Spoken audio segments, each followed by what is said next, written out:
El próximo cuadro que nos toca comentar es de Caspar David Friedrich, considerado el mayor exponente del romanticismo alemán. Fijaos en este retrato la mirada profunda que tiene, tan intensa, y que encaja muy bien con la manera en la que le describe el volumen 5 de la Historia Universal de la Pintura.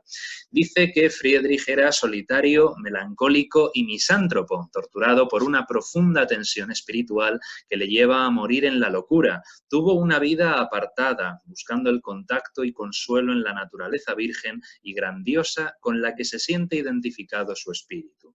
Así, los tristes y melancólicos paisajes de su tierra natal, cargados de misterio, en los que aprende a encontrar la presencia divina, pasan a formar parte de su espíritu y de su pintura. Aparte de que la definición de su personalidad y cómo se vincula con lo que él pinta me parece absolutamente maravillosa, tenemos que tener muy presente esto cada vez que afrontemos una pintura de Friedrich.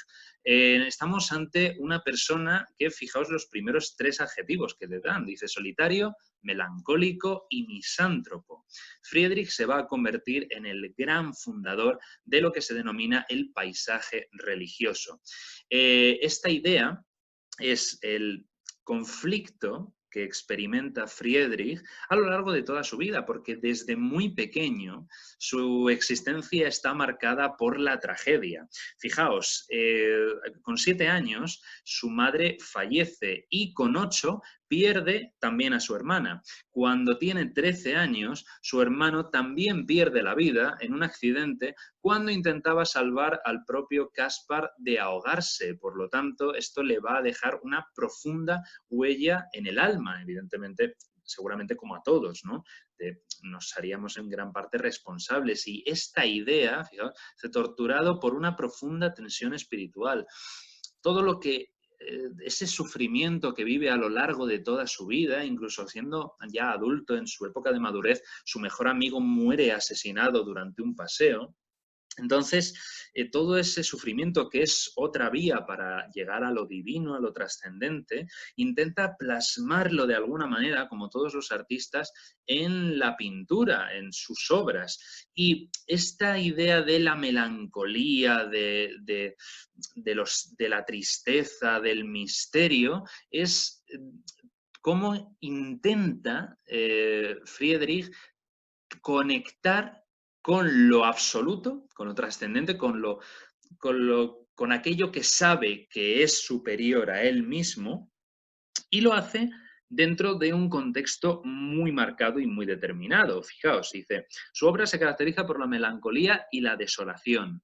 Evidentemente, con toda esa tragedia familiar a sus espaldas y además en un contexto muy marcado y muy delimitado. Primero, se mueve en unos círculos de vanguardias literarias y filosóficas. Esto que estaba revolucionando el mundo erudito y el mundo de los literatos, de los filósofos, de los artistas, ¿no?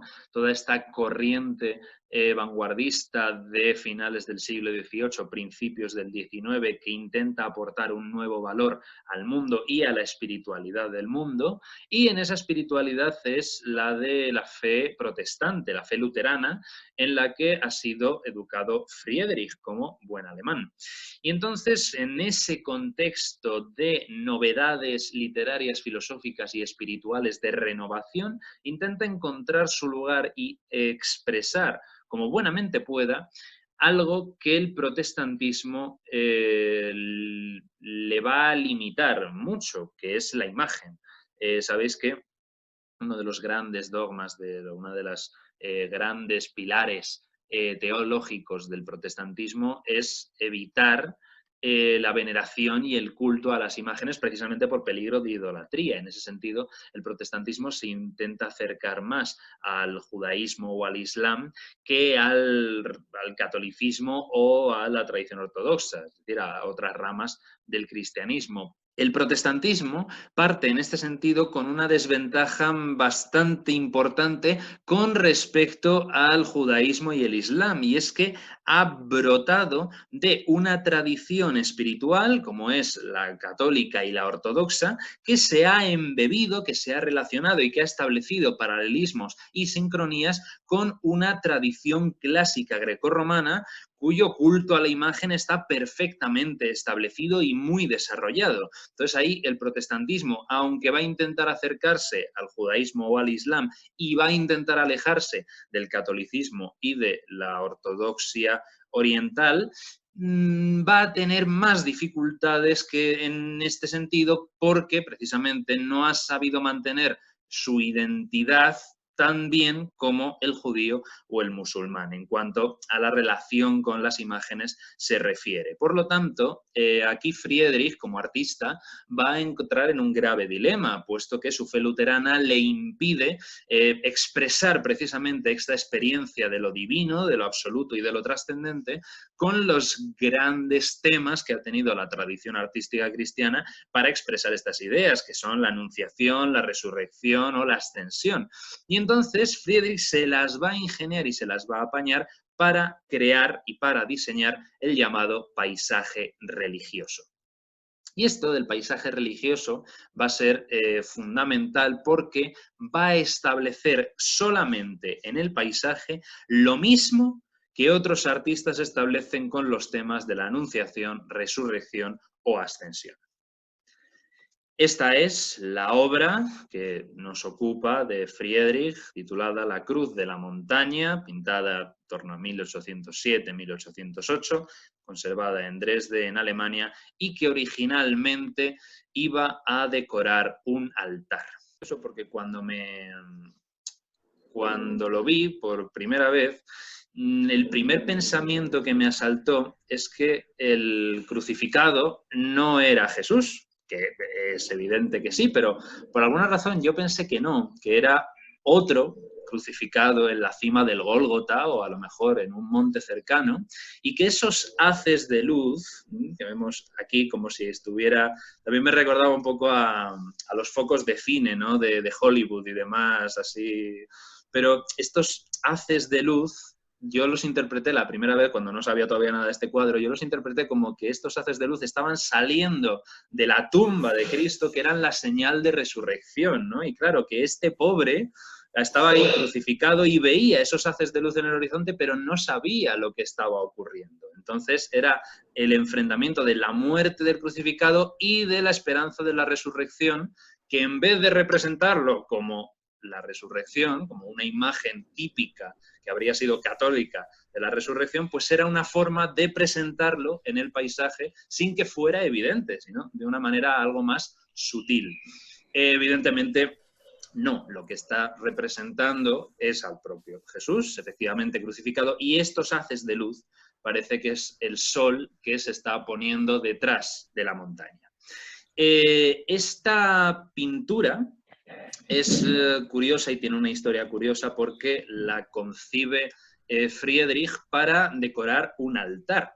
La idea del paisaje religioso, a mí la verdad también me recordaba mucho a otros artistas como por ejemplo Claudio de Lorena. Lo que ocurre es que Claudio de Lorena, en este caso, sí introduce una escena religiosa perfectamente discernible o distinguible y le acompaña un paisaje, en este caso las Tentaciones de San Antonio o el Arcángel Rafael con Tobías y todo el paisaje también de fondo que adquiere gran relevancia, pero siempre es una escena religiosa encajada en ese paisaje. Friedrich a lo que más relevancia le da es al paisaje y no tanto a la escena, pero el estilo recuerda mucho a Claudio de Lorena. Esta es su obra más famosa, ¿no? El intentar trabajar en lo que venimos diciendo, este paisaje como una prueba, como una respuesta, como una búsqueda de la trascendencia, de lo absoluto, el caminante sobre el mar de nubes, aquel que ha accedido a la contemplación de lo infinito. Esta pintura que además puede servir muy bien para ilustrar el mito de la caverna platónico, ¿no? Cuando el esclavo ha sido liberado, ha accedido a la contemplación del sol, según nos cuenta Platón, y luego tiene que volver al interior de la caverna para salvar a sus compañeros, porque se trata de llegar a ese estado todos juntos, no solamente uno. Entonces, este es el momento en el que el esclavo accede a la contemplación de lo absoluto, al sol platónico, y ahora debe descender de la montaña para llegar hasta sus compañeros. Tenemos otros lienzos de Friedrich, por ejemplo este, que entendemos perfectamente que dijesen que sus pinturas mostraban la desolación y la melancolía, en este caso Abadía en el Robledal, pero en un escenario completamente tétrico, lúgubre, que parece sacado de una película de terror, pero que también busca precisamente esa idea de lo trascendente en el silencio, en la soledad, en definitiva, en el sufrimiento, que es un camino también que conecta profundamente con lo absoluto. Este es el diseño original para la pintura de Friedrich. Como os digo, estaba diseñado para decorar la capilla privada del castillo Schloss Teschen, en Bohemia, propiedad de los duques Thun-Hohenstein, pero se ve que a los condes les gustó tanto que en vez de tenerlo en su capilla privada, pues se lo colocaron en el dormitorio. Esta pintura, que además, fijaos que está perfectamente organizado, tanto la pintura como el marco. Aquí vemos a los querubines que están adornando el cielo, contemplando la luz del sol, y aquí abajo vemos el delta luminoso que también irradia esos rayos de luz, ¿no? Entonces se genera este juego de luces, de muerte, de resurrección, de esperanza, etcétera. Es un cuadro que fue muy celebrado desde el momento de su creación, pero que también recibió críticas bastante serias, sobre todo la de un crítico de arte, Basilius von Ramdorf, que llegó a acusar a Friedrich de sacrílego por pintar esta obra. Dijo que sería una verdadera presunción dejar que un cuadro paisajista se arrastrara como una serpiente en una iglesia y trepara hasta el altar.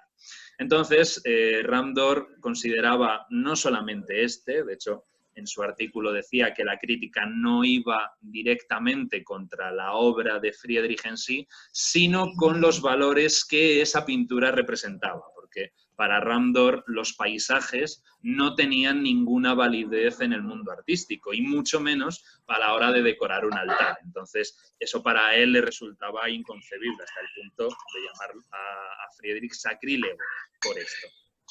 El caso es que esta crítica de Ramdorf tuvo tantísimo calado y tanto éxito también entre todos los detractores de Friedrich, que el propio autor tuvo que salir a defender su pintura. Es la única vez, el único ejemplo en toda la carrera artística de Friedrich que él dirige unas palabras para explicar su pintura. Y entonces, pues ya que tenemos al propio Friedrich hablando de esta pintura, pues yo también puedo callarme.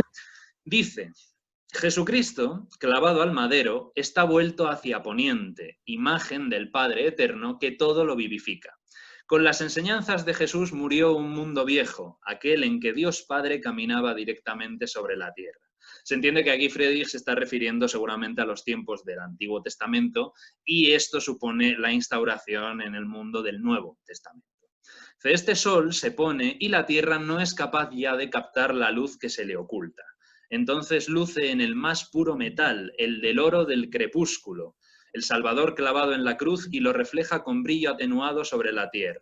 Recordamos lo que acabamos de ver, el marco que rodeaba esta pintura, bañado en oro, pues se refiere también a eso, para acentuar la sensación del oro del crepúsculo, el brillo, etc. La cruz está levantada sobre una roca tan inamovible como nuestra fe en Jesucristo, que es el monte Gólgota o Calvario, y en torno a la cruz se levantan, siempre verdes en todas las épocas, los abetos, significando la esperanza que los hombres tienen puesta en él, el crucificado. Tanto, esto es la explicación que da Friedrich y la respuesta que da a esa crítica que le hacen sobre que si es sacrílego, que si le da demasiada importancia al paisaje, etc. Entonces, el propio artista lo que hace y lo que plantea es explicar cada uno de los elementos que salen en la pintura. Me interesan sobre todo el último párrafo, a lo mejor las dos últimas frases, sobre los dos símbolos importantes sobre los que destaca la cruz, que es la roca y el abeto. El simbolismo de la cruz, que es lo que estamos trabajando en estos encuentros, es doble en este caso. Hace referencia tanto a la muerte, puesto que es Cristo crucificado, como a la esperanza de la resurrección y la instauración de un nuevo orden sobre uno antiguo. ¿Recordáis cuando hablábamos del caso de Constantino? En la visión de Constantino se trata de sustituir al antiguo dios Júpiter por el nuevo dios que es Cristo. En este caso, Friedrich pinta esto pensando que los tiempos del Antiguo Testamento, es decir, la ley de Moisés, ya no es válida y tiene que instaurarse la ley de Cristo, que es el amor. Y por lo tanto, ese sol ocultándose a lo lejos, que la tierra dice que ya no puede captar esa luz, y se tiene como sustitutivo a Cristo. Pero hace hincapié en los símbolos de la roca y del abeto, que efectivamente es lo que más espacio ocupa en la pintura. Y entonces tenemos así el símbolo de la piedra o de la roca, maravilloso y que daría para otro encuentro tranquilamente, en el que establece que la roca es un símbolo de la fe inamovible. Esas son las palabras de Friedrich. No sé si os suena este momento, desde luego no es uno de los más representados en la historia del arte, mucho menos siendo Moisés y teniendo este personaje momentos tan memorables y tan épicos, pues en este caso da más sensación de, claro, un hombre que ya es anciano, que está en los últimos años de su vida y que necesita la ayuda de sus asistentes. Lo que se está representando aquí es un pasaje de Éxodo 17, ahí lo tenéis abajo, en los versículos 8 y 12, en el cual el pueblo de Israel tiene que entrar en batalla contra el pueblo de Amalek, los amalecitas.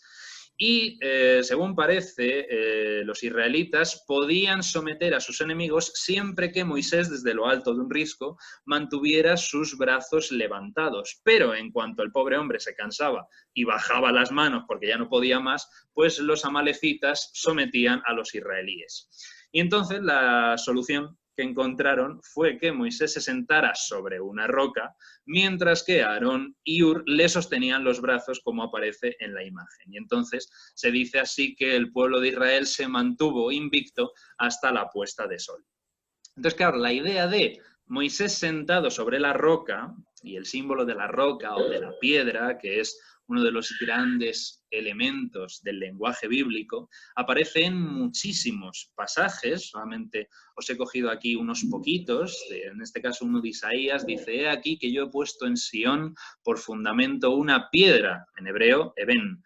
Dice: piedra probada, angular, preciosa, de cimiento estable, el que creyere que no se apresure. Sión es esa montaña en Jerusalén donde cuenta la tradición que David estableció su palacio. En este caso tenemos en el segundo libro de Samuel el canto de victoria del rey David, cuando Dios le libra de caer en las manos de Saúl, cuando, ya sabéis, este momento en el que Saúl quiere matar a David y entonces Dios salva al futuro rey. Y entonces en el segundo libro de Samuel, capítulo 22, empieza cantando David este cántico de victoria. Dice: dijo así: tú, Señor, eres mi protector, mi lugar de refugio, mi libertador, mi Dios, la roca que me protege, mi escudo, el poder que me salva, mi más alto escondite, mi más alto refugio, mi salvador. Me salvaste de la violencia. Luego, evidentemente, en el Nuevo Testamento, todas las rocas y todas las piedras que han ido apareciendo a lo largo del Antiguo Testamento, incluida la roca de la que Moisés hace manar agua durante el exilio en el desierto, pues se traducen todas esas rocas y todas esas piedras en el propio Cristo. Y así nos lo dice San Pablo en la primera carta a los Corintios: y todos bebieron de la misma bebida espiritual porque bebían de la roca espiritual que los seguía, y la roca era Cristo. Por lo tanto, en esta lectura del Antiguo Testamento, del Tanaj de los judíos, a la luz del Evangelio, el agua que hace emanar Moisés para que beba el pueblo de Israel es la palabra, es la sangre de Cristo, y esta roca sobre la que se sienta Moisés en Éxodo 17 es el propio Cristo, que es el que soporta al gran profeta del pueblo judío. Evidentemente hay muchas más rocas, sobre todo el polémico pasaje de Mateo, de tú eres Pedro y sobre esta piedra edificaré mi iglesia, pero bueno, como entremos ahí ya no salimos, la roca tiene mucho, así que nos vamos al otro símbolo, que es el abeto. Dice Friedrich que es la esperanza en Cristo. El abeto, y él como buen alemán debía saberlo seguramente, el origen del abeto o del pino que nosotros utilizamos en Navidad tiene, como prácticamente todos o casi todos los símbolos del cristianismo, un origen pagano. En este caso es la conmemoración, la celebración del dios de los celtas, Frey, que es el dios del sol, de la vegetación, de la fertilidad, de la luz, de la guerra, del agua, bueno, de muchas cosas. Y es con este árbol con el que se encuentran los primeros cristianos que llegan al norte de Europa, no solamente a Escandinavia, sino también a los Países Bajos, Alemania y toda esta zona por la que se va a mover Friedrich.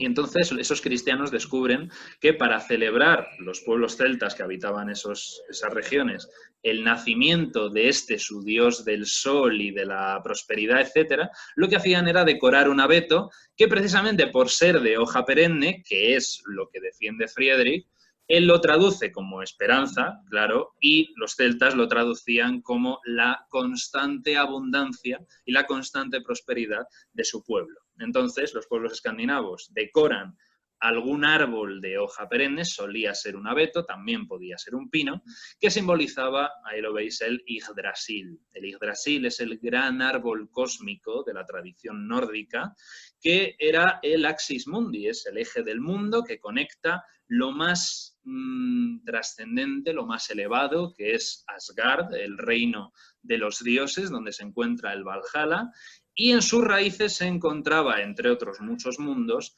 el Helheim, que es el inframundo, el reino de los muertos, a donde iban a parar todas las almas de aquellas personas que no hubiesen fallecido en batalla. Entonces, las almas de los muertos en combate ascendían al Valhalla y los de todos los demás, los que se morían de viejos o de una enfermedad o de cualquier otra cosa, pues se iban al Helheim. Y por lo tanto, el Yggdrasil conecta el mundo de los dioses y el mundo de los difuntos, lo de arriba y lo de abajo. Y entre medias, en esa hoja perenne, se encontraba esta prosperidad del dios Frey. Toda esta cosmovisión es lo que se encuentran los primeros cristianos que llegan allí. Y claro, la idea les gusta mucho, pero será San Bonifacio, el que es considerado el que lleva allí el cristianismo,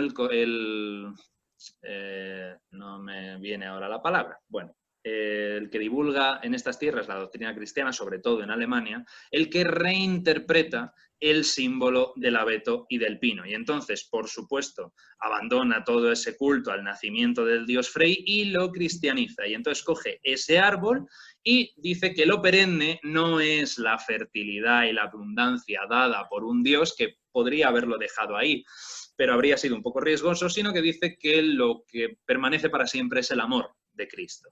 Y además le añade manzanas, que eso es lo que eran en origen las bolas que colgamos del árbol de Navidad, eran manzanas, porque pretendía representar ese árbol del bien y del mal, esa tentación constante a la que estamos sometidos diariamente, entonces era un recuerdo del pecado original, y también añadió las velas, que representaban la luz del mundo encarnada en Cristo. Ya sabéis, esta inscripción en griego que encontramos muchas veces en el arte románico de Cristo como yo soy la luz del mundo, ego sum lux mundi en latín. Y a día de hoy lo hemos transformado estas velas en las lucecitas eléctricas que ponemos alrededor del árbol también.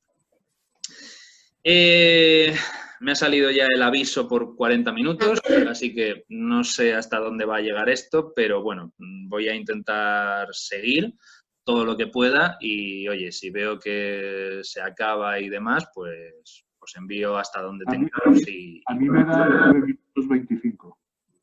¿El qué, perdona? Me da como tiempo restante 9 minutos 25. 9 minutos 25. Muy bien, pues nada. Ah, sí, es verdad, aquí veo el contador. Vale, pues aprovecho ya cuando queden un par de minutos o cosas así, a ver si me da tiempo a terminar este y lo dejamos aquí. Justiniano, este es un mosaico muy célebre, seguramente todos lo conocéis o lo habéis visto o incluso habéis estado en la iglesia de San Vital, en Rávena, en el siglo VI. Y aquí la cruz aparece en el escudo de la guardia personal de Justiniano, en este caso, en la forma de un crismón.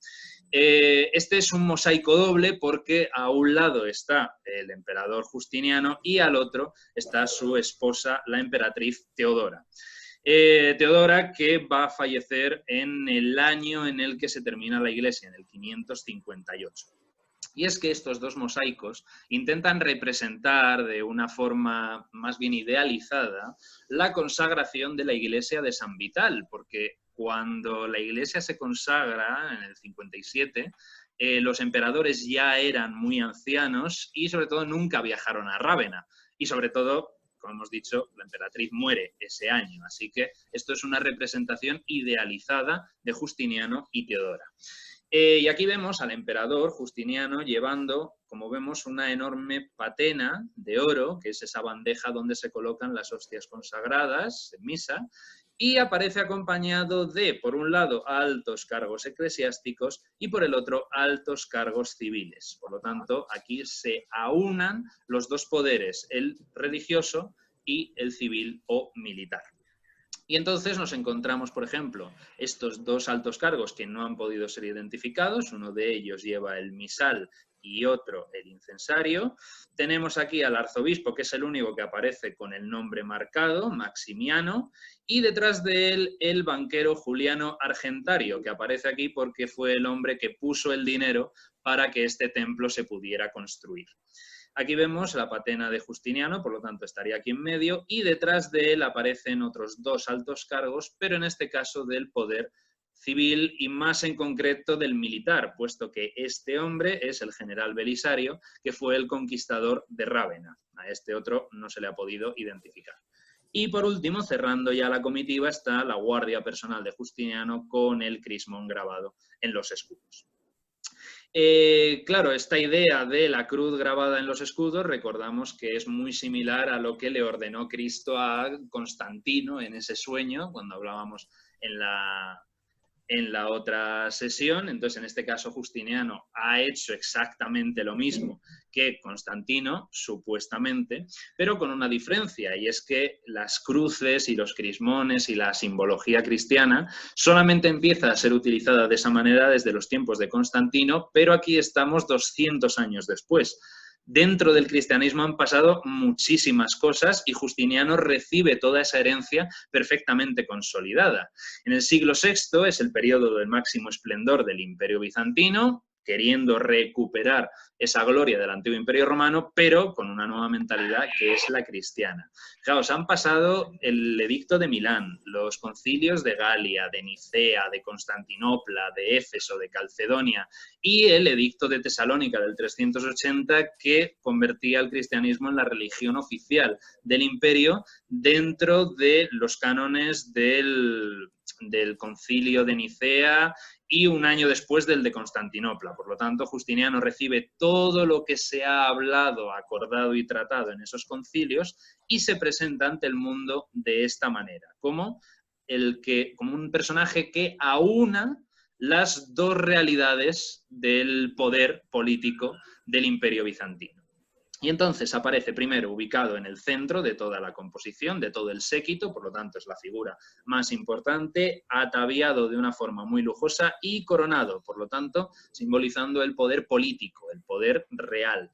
Pero también aparece nimbado, vemos aquí este halo de santidad, como si fuera un santo, cosa que ni era ni es, pero aparece como una representación de un santo y con el crismón en el escudo de sus soldados. Por lo tanto, en su persona confluyen este poder político y el poder espiritual, en lo que se viene a denominar el cesaropapismo bizantino. Entonces, el título de César, es decir, de emperador, y de papa o Pontifex Maximus, literalmente, el máximo hacedor de puentes. Eso es lo que significa pontífice. Entonces, él es el que, por una parte, gobierna a su pueblo, pero en realidad solamente es el representante de Dios en la tierra y por lo tanto es el que tiende ese puente entre lo divino, lo trascendente y Dios, y el resto del mundo o en este caso del imperio bizantino.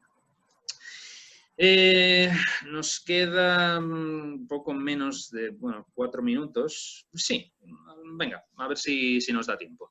Esta es la última obra, lo que pasa es que al final quería hablar de algo que seguramente me lleve un poco más de tiempo. Entonces, eso ya lo dejaré para la tercera sesión, que será la más cortita, porque es interesante y no tiene mucho, pero no va a dar tiempo a verlo todo ahora. Entonces nos centramos en la que es la última obra que he elegido, que es este maravilloso fresco de Frangélico, que presenta a Santo Domingo de Guzmán al pie del crucifijo, a los pies de Cristo crucificado.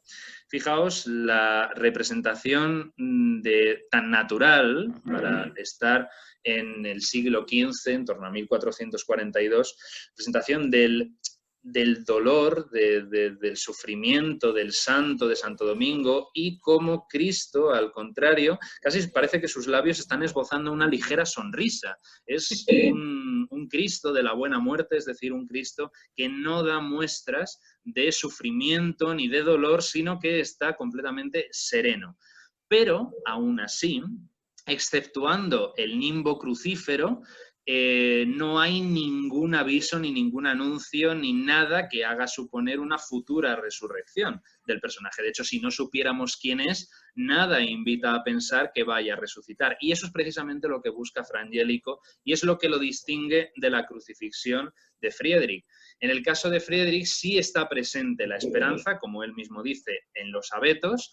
En este caso no, en este caso solamente se hace referencia al dolor que supone que Cristo muriese por los pecados de la humanidad. Y aquí Santo Domingo, arrodillado, muestra el agradecimiento y la pena por este sacrificio de Jesús. La cruz, como veis, está levantada sobre este pequeño promontorio, hace referencia a ese monte Calvario. Y aquí normalmente, en muchos ejemplos de la historia del arte, suelen aparecer calaveras o huesos que representan ese cuerpo o ese cadáver de Adán, porque se dice que fue en el Gólgota donde murió Adán y fue en el Gólgota donde fue crucificado Cristo, y por lo tanto la sangre que cae por el madero de la cruz, esta sangre que emana del cuerpo de Cristo y baña la tierra, lo que hace es limpiar los pecados que cometió Adán. Y entonces es muy habitual encontrar en crucifixiones o descendimientos la calavera de Adán.